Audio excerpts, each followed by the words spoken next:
Uma das grandes tretas no Brasil, e isso é algo que os investidores estrangeiros falam muito sobre a gente aqui, que às vezes é um empecilho para grandes fundos, é a questão das leis trabalhistas. A gente sabe que foi um grande direito adquirido e tudo mais, mas quando o gringo americano olha para cá e lá as regras elas são muito mais soltas, né? Soltas, abertas. Os acordos são feitos entre, né, o empregado e o empregador. Exatamente. Aqui no Brasil, além de ser muito oneroso você contratar pessoas,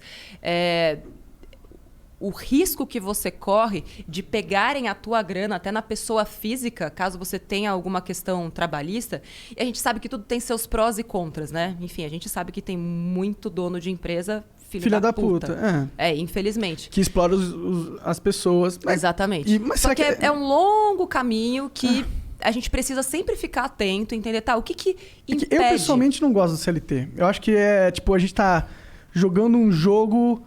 É como se a gente estivesse jogando a vida, só que o sistema operacional é o Windows 95, tá ligado? E a gente tá em 2020. Só que o nosso sistema operacional tá desatualizadaço e os caras não estão nem um pouco afim de mexer naquela porra.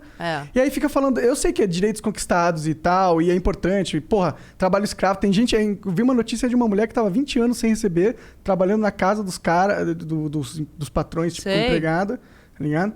Trabalho escravo.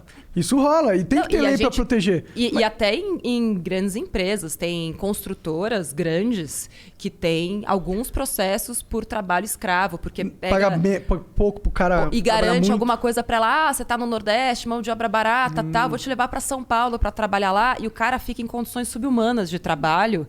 E ele, não, mas ele tava recebendo. Recebe um prato de comida, às vezes menos do que um salário mínimo, sabe? Tipo, e aí é que tá. A gente tem muito ainda pra crescer, acho que como cultura, assim, sabe? Eu acho que o problema principal... Acho que esse problema é criado por uma junção de dois fatores, que é a mentalidade de se dar bem, filha da puta, do brasileiro em geral, e o estado de pobreza que esses caras que são contratados se encontram. Então o cara, ele tá muito fudido. Sim. Ele tá muito fudido. Então ele meio que vai ali e ele recebe em esperança, sabe? E o cara tá se aproveitando dessa esperança do cara que tá muito fudido, porque ele é um filho da puta. E aí junta esses dois fatores aí dá merda, eu acho, minha cabeça. Aí é que tá, eu acho que é muito por causa disso que é tão difícil a gente combater a corrupção no Brasil. Porque se eu tô fazendo a coisa certa, eu tenho o sentimento de que eu tô sendo idiota. E a gente não pode perpetuar essa cultura do que fazer certo é ser idiota. Existe muita gente correta, existe muita gente que paga bem, existe muita empresa que colabora, que ajuda o funcionário e que, enfim, tá trazendo pessoas que antes não tinham condições para uma vida completamente diferente.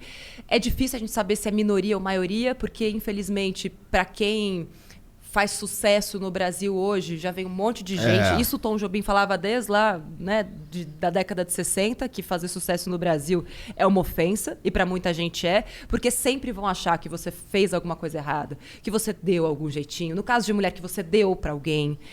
Sempre vai ter isso. Só que se quem faz a coisa certa não vier, dar a cara a tapa e falar, você que se foda com o seu preconceito, vai estudar a minha história e para de ser preguiçoso.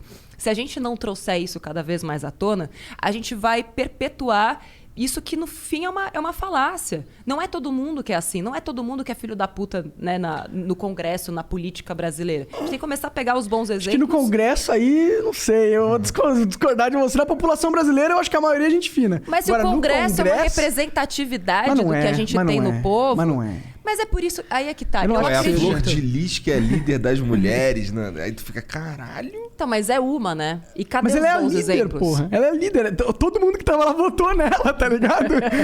Eu sei que é difícil. É difícil. É que eu sou uma otimista nesse caso. Eu sou realista, sei que tá uma bosta.